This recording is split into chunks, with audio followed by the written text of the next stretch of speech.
Morning, never will. I just hit go live. Now I'm going to go check. I always say I'm checking up on Zuckerberg because that gets a laugh. Yeah, how do you check to see if it's working? Because I'd hit stream the other day and it showed that it wasn't working. It didn't stream. Exactly. Yeah. So you hit go live and then you Yep. go to your Facebook page Oh, and you make sure that it pops up. Okay. And then it's pixelated at first and now it's clear, so it's ready to go. I got it. And I'm back with you, and I'm going to just welcome everybody, do a little plug for the show, and then I'm going to read your intro and we're off to your interview. If you'll just give me 1 minute, Gary. Yep. Facebook people, hi. Come on in, have a seat, laugh at me, laugh with me. What do I care? I'm 69 years. I don't care. Just laugh. We need to laugh. It's essential. Okay, no matter what you hear, comedy is too essential. Comic Spot was created so that this Army veteran right here, me, can vet out veterans of comedy. So every day we have a few veteran comics for comedians, funny people who are going to share their life, their passion, their legacy, their trajectory of their career, everything. They're going to open up their lives for you and make you laugh while you're listening. This is the funnest thing I've ever done in my life, including giving birth. Of course, no one thinks that's fun. So that was easy to beat, but I'm going to read you. The man in the box over here, see, this is the woman over here, and that's the man. And Gary Held is over there, Gary R. Held. He's here today to talk about everything he's accomplished and something amazing he's working on, he wants you to know about. Let me read you the words he sent me. I love reading people's intros. Are you ready? Okay, here we go. Yes, I have free. Oh, no, that's not really part of your intro. Never mind. Gary Held is an 8-year veteran of the Air Force. He is a military veteran and a veteran of comedy. Woo! Double time. We're winning all over the place. He's an 8-year veteran of the Air Force. Did you hear that? I didn't even make it 3 years in the Army. Almost, but not quite. He's been living with MS, and I don't think that means his wife.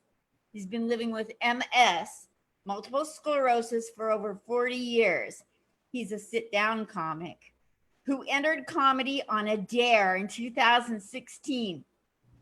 So let's get to know him. This man here came to talk. Let's get to it. Welcome, the Gary R. Held. Hi, Gary. Hey, Woo! Linda. Yay. We are Yay. going to do some laughing together today. Yes, let's do this. 2 old-timer veterans sharing the screen together. I'm so excited. Isn't this great? And you're so 8 exciting. years in the Air Force. Oh my gosh. I did, Linda, and it's funny because I went in and I joined the Air Force at 17 years old to be a police officer, a security policeman. Yes. And I became a medic. And it was that was that first education that they don't always give you what they tell you they're going to give you. Yes. So I spent 4 years as a medic, and I said, now the truth comes out. I spent my next 4 years as a recruiter. And when someone said they wanted to be a pilot or they wanted to be a mechanic or they wanted to be a medic, that's what they went in the Air Force as. Good for you. So you made sure you weren't lying to people. I am proud to say that I still hold some Air Force records today. I was discharged in 1980, and I'm still in the record books today with some very honorable awards. Wonderful. Do you want to tell us what awards you have? So my biggest award was in December of 1976. I am in the record books for enlisting the most recruits ever in the history of the Air Force. What? I put 22 guys in the month of December 1976. Wow. My quota was 4. Wow. I know. Just think if I'd have got paid for that, Linda, I'd have been rich. Totally. Oh my I gosh. know. They think that recruiters are on commission. My ex-husband was a recruiter. It was a great job because you're a civilian, you're a military guy in a civilian community, so it was pretty cool. Yeah, it is cool that way. What city were you a recruiter in? Rochester, Minnesota. Whoa. Yep. Wow. So my ex came from Jackson, in Minnesota in 1972. Okay. Yeah. So I was getting it kind of close to you, but no Close. cigars. Yep. That's the year I went in, 1972. I'll be darned. Yep. Okay. So what are some things that you learned in the military that have helped you hang in there through comedy and help you hang in there through a pandemic? We've learned so much in the military. You do. I think the main thing is respect, discipline, behaviors. Those things have carried with me. I've been out of the Air Force since 1980, and a lot of those tendencies, especially some of the OCD military tendencies, still stay with me today. Yes. In fact, I use it in one of my bits. Do you? I do. The OCD? Yeah, yeah. Yeah. I have PTSD, and I love doing my PTSD bit. You know, it's a fun bit to do. Unless you have people that are really new with PTSD, like if returning combat veterans, maybe not a good idea. Right, but you know what? It's a good idea to be able to laugh at yourself. And I do. I love laughing at me. Yeah. Yes. So talk to me about your early childhood that made you go after this comedy jungle. So I really didn't have any anticipation of going after this comedy jungle when I was young, although I was kind of the clever class clown kind of guy always. Yes. But believe it, much like you, I entered comedy at 62 years old, and I'll never forget Rick Bronson from the House of Comedy in Phoenix, who has 4 different comedy clubs around the country. He said to me, he put his arm around me and he says, "Gary, you got big balls going into stand-up comedy at 62 years old." Oh. And that, you know, to me, that was a great compliment. And it kind of gave me the encouragement I needed. Yes. I did it on the Dare, Linda. Talk to me about the Dare, Gary. Sitting at a cigar bar on a Sunday night with my 2 friends, John and Gemma, just being funny and telling jokes. And they said, "You ought to be a stand-up comic." And I said, "That's ridiculous." So I started going to some open mic nights, and not to disparage anybody else, but I said, I can be funnier than them. You know how you see other people and you say, I got that inside of me. Yes. So great story of my first opening night, April of 2016 at the House of Comedy, Tuesday night.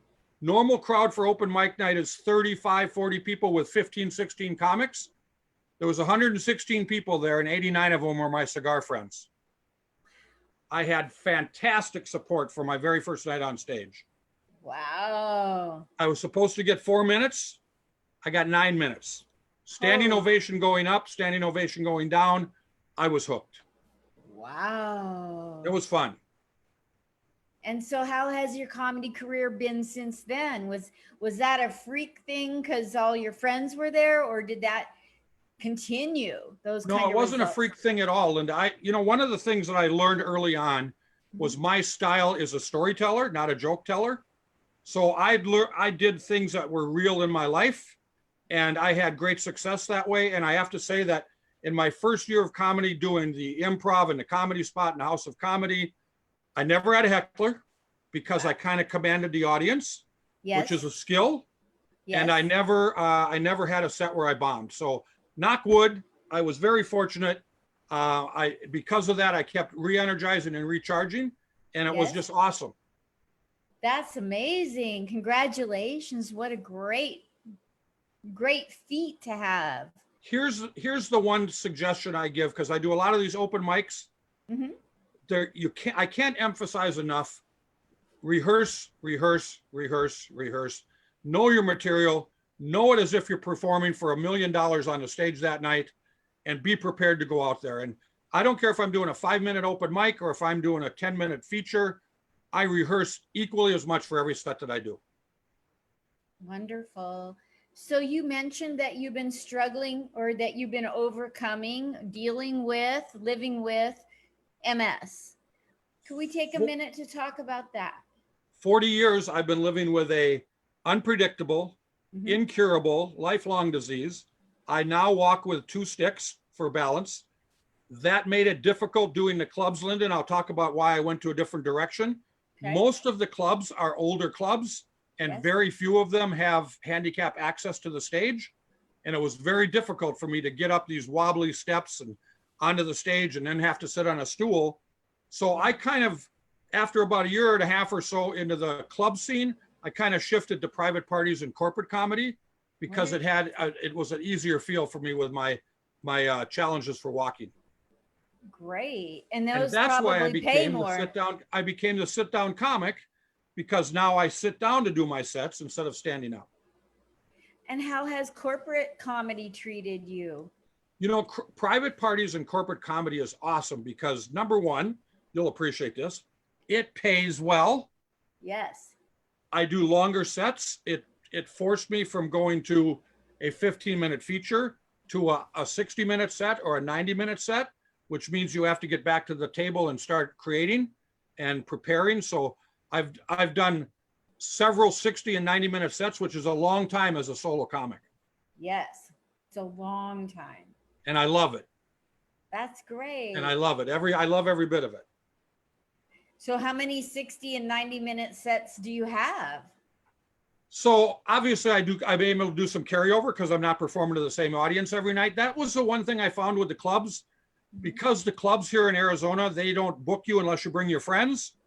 So I was forced to make new material because my friends were following me once or twice a week. I didn't want them to have to hear the same jokes. So I have a journal. Every joke I've ever written, I have a journal that tells me what the joke is, the name of the bit, and how long it goes. So depending on what I'm going to be doing on stage, I can figure out, is it 5 minutes? Is it 7? Is it 15? And I can pick out from the journal based on my crowd and how many minutes I have. That's what I do too. I have every joke timed. Yeah, see, that's OCD. That's a little bit of OCD. I got it. Yeah. You know, it's easy to get OCD when it's something you love. I never had OCD in math class. Yeah, exactly, huh? I never had OCD in cooking class. No. I hated putting the flour in the pan the right way. I've never had OCD with anything, but once I learned how to write jokes, it's like some days I've written 100 jokes if I'm sad, you know, or, you know, gone out and made 100 people laugh at the grocery store, you know, like that's just like, I like finding sad people and making people laugh. Yeah, that's what it's all about. Yeah.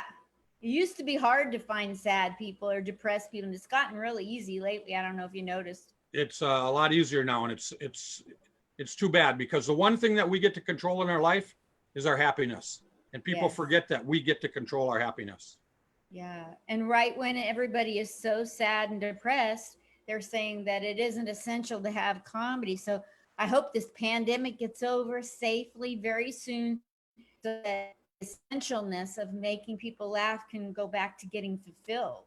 I agree. The one thing the pandemic has done for us comics, it sure has introduced us to lots and lots of other great comics from all over the world through these online open mics. It's been awesome. Hasn't it been great? It's been so much fun.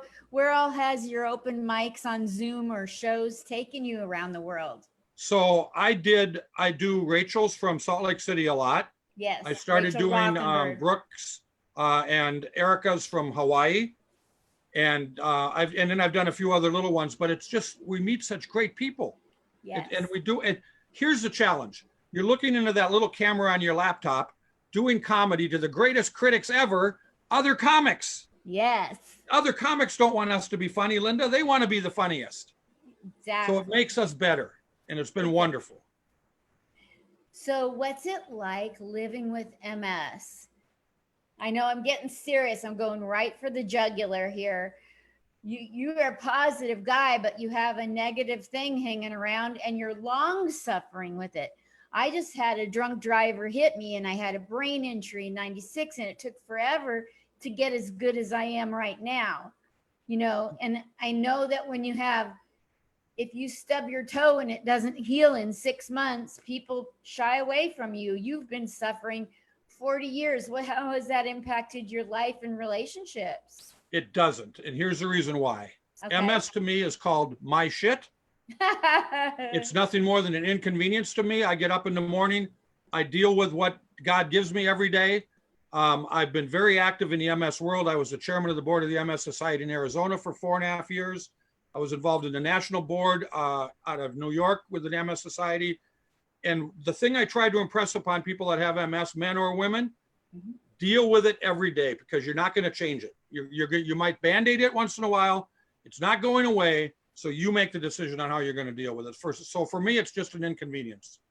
Wow, you're a motivational speaker too. I did that when I first retired from the bingo business. I was a motivational speaker. You retired from the bingo business? Myself and two partners had the largest electronic bingo company in the world. No way. Where you play bingo on a computer instead of with the ink marker. Yes. Yeah, had the largest in the world. Started in 94, took it public in 97, and we all retired 7 years later. It was the American dream come true. Yeah. It was awesome. That's super dope. Oh my gosh. So, we don't have a lot of time just because of my finances on this T-Mobile hotspot. I want to give you ample time to talk about the cigar that you said you would mention earlier. You're going to something about the cigar, and you got to tell me about the new show you're doing and how we can support it and follow it. Okay. Thank you. The new show is called Cigars and Comedy. If you know, through history, there's a lot of very famous comedians that smoke cigars. George Burns, Groucho Marx, Milton Berle, but nobody's ever taken the two topics of cigars and comedy and kind of intermingled them. So I did. A friend of mine said, Gary, you know what? You love cigars, you love comedy. Why don't you start a YouTube channel and do a program? So every Wednesday at noon, I do a Zoom conference with a cigar shop owner, a cigar vendor, a private club owner, a cigar smoker. These are all the people that I'm going to talk to. And while we do our 15 minutes, we're going to be talking about cigars, and we're going to be telling jokes, and we're going to be talking about the history of comics that smoke cigars. So Cigars and Comedy, my YouTube channel, Cigars and Comedy. I will be doing my Zoom conferences at noon Arizona time, Mountain Standard, every Wednesday at noon for 15 minutes. Wonderful.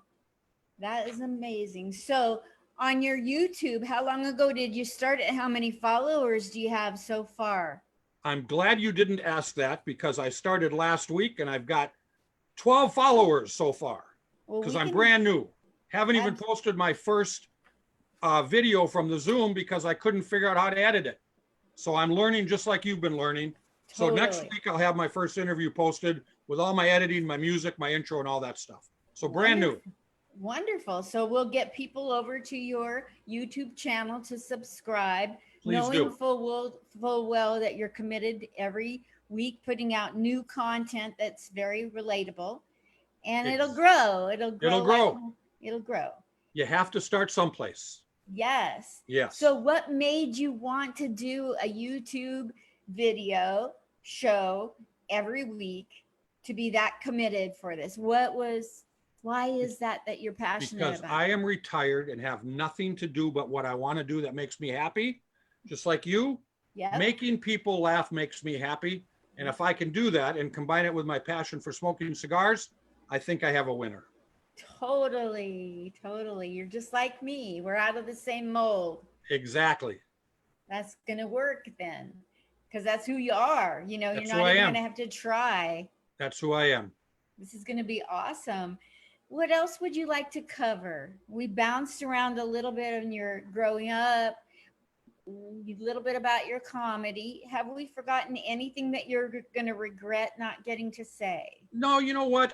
Being a storyteller, like the comic that I just watched in a previous interview, Joey Viagra, whatever his name was, that was a great name, by the way, and his costume. My stories are built on my divorce from my wife. I was married 34 years, and now I've been divorced 8.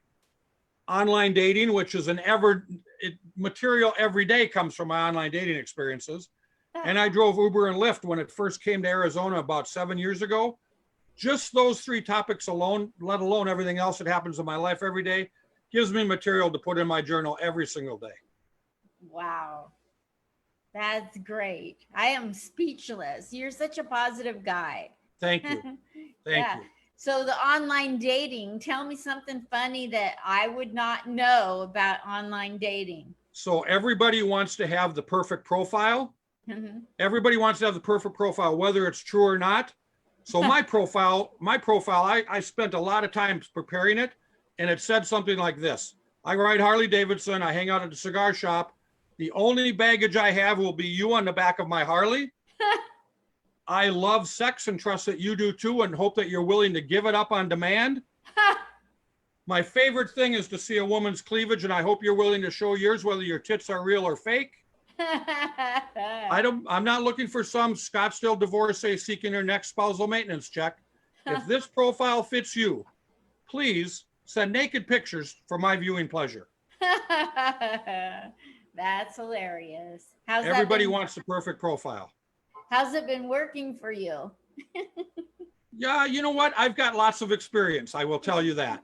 I'm not going to go beyond. I won't go beyond that. I will tell you this. My dating journal is starting to look like the white pages. That's a good one. That's a good one. So what's the legacy you're trying to leave? Because there's so many different facets to legacies I'm hearing. I'm hearing overcoming MS, overcoming a divorce. You know, like there's so many things that could be your, what's the main, if you had to pick one thing in your life that you want to be remembered for, what is that, or has it happened yet? So the legacy is for my grandchildren. I have a 6 and 10-year-old two grandsons, 6 and 10.